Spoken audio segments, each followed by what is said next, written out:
കാറ്റിന്റെ അവിടെ.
നികുതിയൊക്കെ കൃത്യമായിട്ട് അടക്കലുണ്ട് ഈ കഴിഞ്ഞ കൊല്ലം വരെ അടിച്ചിട്ടുണ്ട് ആചാര്യ.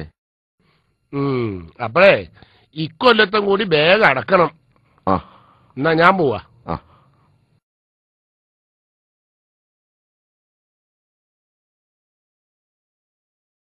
അബ്ദുള്ളേ.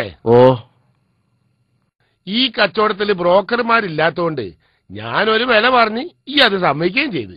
നിലവിൽ ഇവിടുത്തെ മാർക്കറ്റ് റേറ്റിനേക്കാളും ഞാൻ കൂട്ടി പറഞ്ഞിട്ടുമുണ്ട്. മനസ്സിലായില്ലേ? പുറത്ത് വേറെ ആരെങ്കിലും കാണിച്ചാ ഇതിനേക്കാളും വലിയ വില കിട്ടിക്കൂടായില്ല. ആ നിലക്ക് ഞാൻ പറഞ്ഞ വില കുറഞ്ഞു പോയി എന്ന് എനിക്ക് തോന്നുന്നുണ്ടോ? ഇവിടുത്തെ വിലനെ കുറിച്ചൊന്നും എനിക്ക് അറിഞ്ഞൂടാ. പെട്ടെന്ന് പൈസ കിട്ടണമെന്നേ ഞാൻ ചിന്തിച്ചുള്ളൂ. അല്ല, ഇത് വിറ്റെന്ന് ഉറപ്പായാലേ ഓരോരുത്തരും ഇങ്ങനെ വരും. ഈ കച്ചവടം എനിക്ക് ഭയങ്കര നഷ്ടമായി. ആചാര്യക്ക് നല്ല കിട്ടലായി. ഇതിനേക്കാളും കൂടുതൽ ഞാൻ വാങ്ങിത്തരുമായിരുന്നു. വലിയ വിലക്കെടുക്കാൻ വേറെ ആളുണ്ടായിരുന്നു എന്നൊക്കെ ഇങ്ങനെ കേൾക്കുമ്പോ അനക്ക് മനസ്സിലൊരു ഈശലുണ്ടാവും. അതൊന്നുമില്ല ആചാര്യ. അല്ല, ഒന്നും ഉണ്ടായിട്ടല്ല, എനിക്കറിയാലോ. ഇനി അഥവാ നിനക്ക് എപ്പോഴെങ്കിലും അങ്ങനെ തോന്നിയാല് വന്ന് പറഞ്ഞാ മതി, ഞാൻ കച്ചവടം കഴിഞ്ഞേരാ. ഏതായാലും കുറച്ചു ദിവസം ഈ നല്ലോണം ഒന്ന് ആലോചിക്ക്. രജിസ്ട്രേഷൻ എന്റെ ആലോചന കഴിഞ്ഞിട്ടാവാം നമുക്ക്. എന്നാ ആധാരം തൽക്കാലം എന്റെ കയ്യിൽ തന്നെ വെച്ചോ.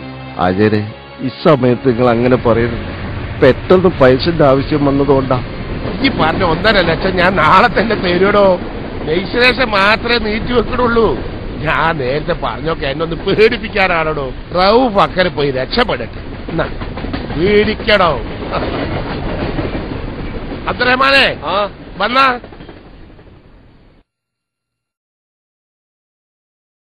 എന്നാ പോട്ടെ.